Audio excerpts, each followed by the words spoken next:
ರಾಜ್ಯಾಧ್ಯಕ್ಷ ಬಿವೈ ವಿಜಯೇಂದ್ರ ಅವರ ವಿರುದ್ಧ ಹರಿಹಾಯ್ತಿದ್ದಂತಹ ಬಸನಗೌಡ ಪಾಟೀಲ್ ಯತ್ನಾಳ್ ಅವರನ್ನ ಇದೀಗ ಶಿಸ್ತು ಸಮಿತಿ 6 ವರ್ಷಗಳ ಕಾಲ ಉಚ್ಚಾಟನೆ ಮಾಡಿದೆ. ಇದ್ರ ಬಗ್ಗೆ ಮಾತನಾಡೋದಕ್ಕೆ ನಮ್ಮ ಜೊತೆ ಇದೀಗ ಮಾಜಿ ಸಿಎಂ ಸದಾನಂದ ಗೌಡರು ಇದ್ದಾರೆ. ಬನ್ನಿ ಮಾತಾಡ್ಸೋಣ.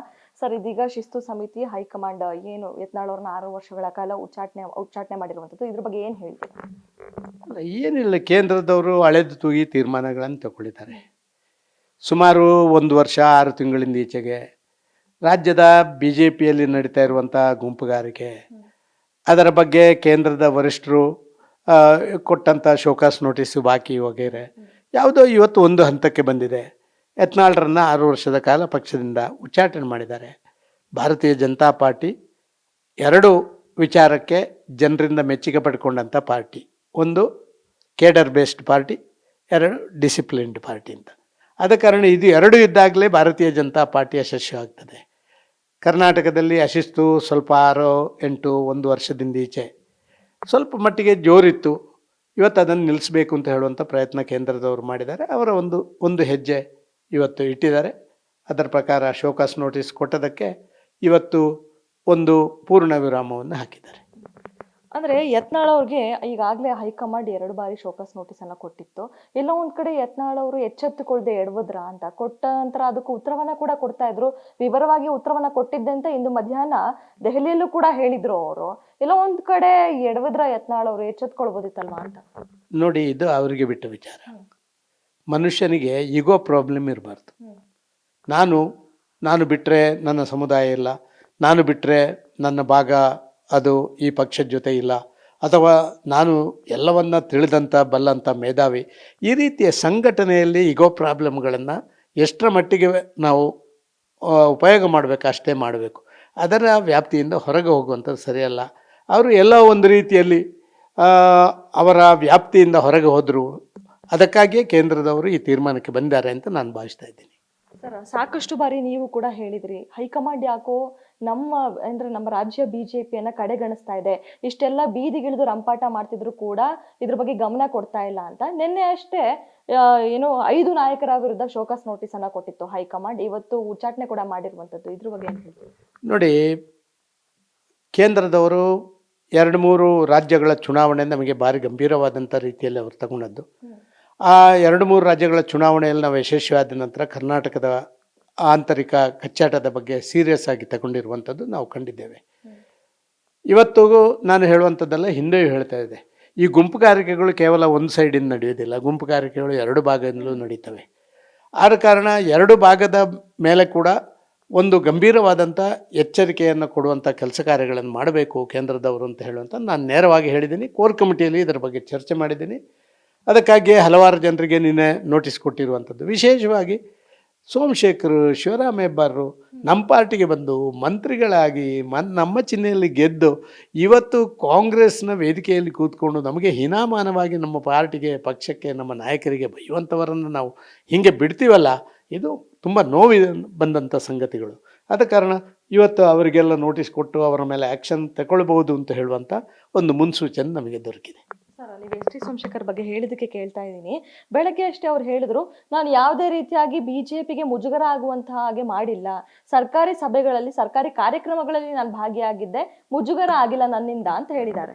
ಅವರು ರಿಪ್ಲೈ ಕೊಡಲಿ. ಈಗ ಇವತ್ತು ನೋಟಿಸ್ ಬಂದಲ್ಲ, ನೋಟಿಸ್ ರಿಪ್ಲೈ ಕೊಡಲಿ. ಆ ರಿಪ್ಲೈಯಲ್ಲಿ ಏನು ಬರ್ತದೆ ನೋಡಿಕೊಂಡು ಕೇಂದ್ರದವರು ತೀರ್ಮಾನ ತಗೊಳ್ತಾರೆ. ಅವರು ಮಾಡಿದಾರಾ ಇಲ್ವಾ ಅಂತ ಹೇಳುವಂಥದ್ದನ್ನು ಆ ಕ್ಷೇತ್ರದ ಕಾರ್ಯಕರ್ತರು, ಇಡೀ ರಾಜ್ಯದ ನಮ್ಮ ಸಾಮಾನ್ಯ ಜನ ಇವತ್ತು ತಿಳ್ಕೊಂಡಿದ್ದಾರೆ, ಏನು ಮಾಡಿದ್ದಾರೆ, ಎಂತ ಮಾಡಿದ್ದಾರೆ ಅಂತೇಳಿ. ಅವರು ರಿಪ್ಲೈ ಕೊಡಲಿ. ಕೇಂದ್ರದವರು ಅರಳಿದು ತೂಗಿ ಅವರು ಶಿಸ್ತಿನ ವ್ಯಾಪ್ತಿಯನ್ನು ದಾಟಿದಾರ ಇಲ್ವಾ ಅಂತ ಹೇಳುವಂಥದ್ದನ್ನ ಅವರು ತೀರ್ಮಾನ ಮಾಡ್ತಾರೆ. ಸರಿ ಸರ್, ಅದೇ ರೀತಿಯಾಗಿ ಇದೀಗ ಯತ್ನಾಳ್ ಉಚ್ಚಾಟನೆ ಆಗಿದ್ದಾರೆ 6 ವರ್ಷಗಳ ಕಾಲ. ಹಾಗಾದ್ರೆ ವಿಜಯೇಂದ್ರ ಅವರು ರಾಜ್ಯಾಧ್ಯಕ್ಷರಾಗಿ ಮುಂದುವರಿತಾರೆ ಅಂತ? ಇದು ಕೇಂದ್ರದವರಿಗೆ ಬಿಟ್ಟದ್ದು. ಇದು ಈ ಪ್ರಶ್ನೆಗೆ ನಾನು ಉತ್ತರ ಕೊಡಲಿಕ್ಕೆ ಆಗೋದಿಲ್ಲ. ಕೇಂದ್ರದವರು ಅಳೆದು ತೂಗಿ ಎಲ್ಲವನ್ನು ಮಾಡಿ ಯಾರು ಅಧ್ಯಕ್ಷರಾಗಿರಬೇಕು, ಹೆಂಗೆ ಆಗಬೇಕು, ಅವ್ರಿಗೆ ಏನು ನಾವು ಬೇರೆ ಬೇರೆ ಡೈರೆಕ್ಷನ್ಸ್ ಕೊಡಬೇಕು ಅಂತ ಅದನ್ನೆಲ್ಲ ಕೇಂದ್ರದ ವರಿಷ್ಠರು ತೀರ್ಮಾನ ಮಾಡ್ತಾರೆ. ಕೇಂದ್ರದ ವರಿಷ್ಠರು ತೀರ್ಮಾನ ಮಾಡ್ತಾರೆ. ಆದ್ರೆ ಇದೀಗ ವಿಜಯೇಂದ್ರ ಅವರ ವಿರುದ್ಧ ಬರೀ ಏನು ಯತ್ನಾಳ್ ಮತ್ತೆ ಬಣ ಏನಿತ್ತು ಅವರು ಅಷ್ಟೇ ಅಲ್ಲ, ಕೆಲ ತಟಸ್ಥ ಬಣದವರು ಕೂಡ ಸಾಕಷ್ಟು ವಿರುದ್ಧವಾಗಿ ಇದ್ರು ವಿಜಯೇಂದ್ರ ಅವರ ವಿರುದ್ಧ. ಅವರ ಕಾರ್ಯವೈಖರಿಯನ್ನು ಒಪ್ಕೊಂಡಿರ್ಲಿಲ್ಲ. ಸೊ ಹೀಗಾಗಿ ಇದ್ರ ಬಗ್ಗೆ ನೋಡಿ, ನಾನು ಇಷ್ಟೇ ಹೇಳಬಲ್ಲೆ, ವಿಜಯೇಂದ್ರರು ನಮ್ಮ ಅಧ್ಯಕ್ಷರು, ರಾಜ್ಯದ ಅಧ್ಯಕ್ಷರು, ಕೇಂದ್ರದ ವರಿಷ್ಠರು ವಿಜಯೇಂದ್ರನ ಅಧ್ಯಕ್ಷರು ಮಾಡಿದ್ದಾರೆ. ವಿಜಯೇಂದ್ರಲ್ಲಿ ಏನಾದ್ರು ಹೆಚ್ಚು ಕಡಿಮೆ ತಪ್ಪು ಇದ್ದರೆ ಯಾರು ಅಧ್ಯಕ್ಷರು ಮಾಡಿದಾರ ಅವ್ರ ಜೊತೆ ಹೋಗಿ ಹೇಳುವಂಥ ಕೆಲಸ ಕಾರ್ಯಗಳನ್ನೇ ಮಾಡಬೇಕೆ ಹೊರತು ಅದನ್ನೆಲ್ಲೋ ಬೀದಿಯಲ್ಲಿ ಮತ್ತೊಂದು ಕಡೆ ಮಾತಾಡುವಂಥದ್ದು ಅದು ಸರಿಯಲ್ಲ. ಸರ್, ಅದೇ ರೀತಿಯಾಗಿ ಇದೀಗ ಯತ್ನಾಳ್ ಅವ್ರ ಜೊತೆ ಅಂದ್ರೆ ಯತ್ನಾಳ್ ಬಣ ಅಂತ ಏನಿತ್ತು ಅವ್ರೆಲ್ರಿಗೂ ಏನ್ ಹೇಳ್ತೀರಾ? ಈಗಾಗಲೇ ಯತ್ನಾಳ್ ಅವರು ಉಚ್ಚಾಟನೆ ಆಗಿದ್ದಾರೆ. ಸೊ ಅವ್ರ ಜೊತೆ ಇದ್ದಂತಹ ನಾಯಕರಿಗೆ ನೀವು ಒಬ್ರು ಹಿರಿಯ ನಾಯಕರಾಗಿ, ಬಿಜೆಪಿಯ ಹಿರಿಯ ನಾಯಕರಾಗಿ ಒಂದು ಸಲಹೆಯನ್ನ ಕೊಡೋದಾದ್ರೆ? ನಾನು ಏನು ಹೇಳಲಿಕ್ಕೆ ಇಚ್ಛೆ ಪಡೋದಿಲ್ಲ ಅವರಿಗೆಲ್ಲ. ಅವರಿಗೆ ಪಾರ್ಟಿ ಪಕ್ಷ ಒಟ್ಟಿಗೆ ಕಟ್ಟೋಣ. ಇವತ್ತು ಇದ್ದವರು ನಾಳೆ ಇರಲ್ಲ, ಇವತ್ತು ನಮ್ಮಲ್ಲಿದ್ದವರು ನಾಳೆ ಬೇರೆ ಪಾರ್ಟಿಯಲ್ಲಿ ಇರ್ತಾರೆ, ನಾಳೆ ಬೇರೆ ಪಾರ್ಟಿಯಲ್ಲಿ ಇದ್ದವರು ನಮ್ಮ ಜೊತೆ ಬರ್ತಾರೆ. ಆದ ಕಾರಣ ರಾಜಕಾರಣ ನಿಂತ ನೀರಲ್ಲ. ಎಲ್ಲರೂ ಸರಿಯಾದರೆ ಎಲ್ಲವೂ ಸರಿ ಆಗ್ಬೋದು.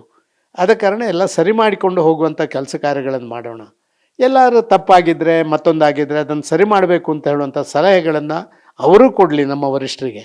ನಾವೆಲ್ಲರೂ ಸೇರಿಕೊಂಡು ಸಂಘಟನೆಯನ್ನು ಬೆಳೆಸೋಣ. ಅದರ ಬದಲು ಏನೋ ಒಂದು ಗುಂಪು, ಆ ಗುಂಪಲ್ಲಿದ್ದಕ್ಕೆ ಹೀಗೆ ಆಗಬೇಕು, ಆ ಗುಂಪೇ ನಮಗೆ ಶಾಶ್ವತ ಅಂತ ತಿಳ್ಕೊಳ್ಬೇಡಿ. BJP ಶಾಶ್ವತ, ಯಾವ ಗುಂಪು ಶಾಶ್ವತ ಅಲ್ಲ.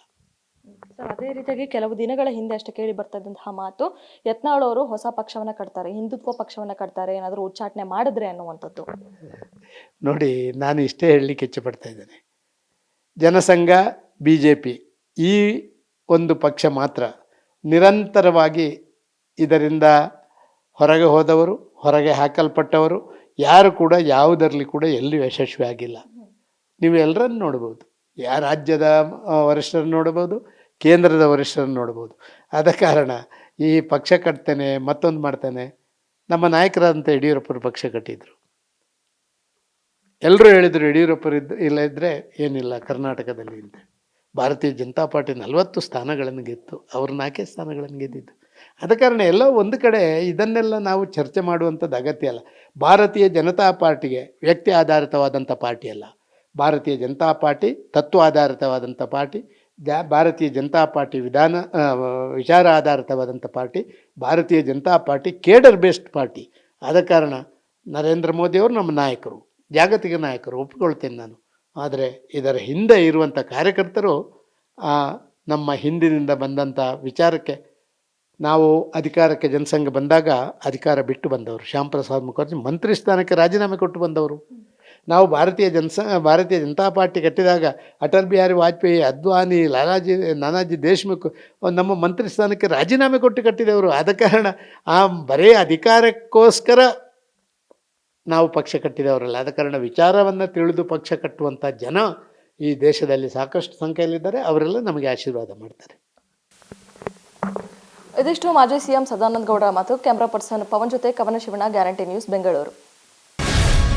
ಗ್ಯಾರಂಟಿ ನ್ಯೂಸ್, ಸುದ್ದಿ ಖಚಿತ, ನ್ಯಾಯ ನಿಶ್ಚಿತ.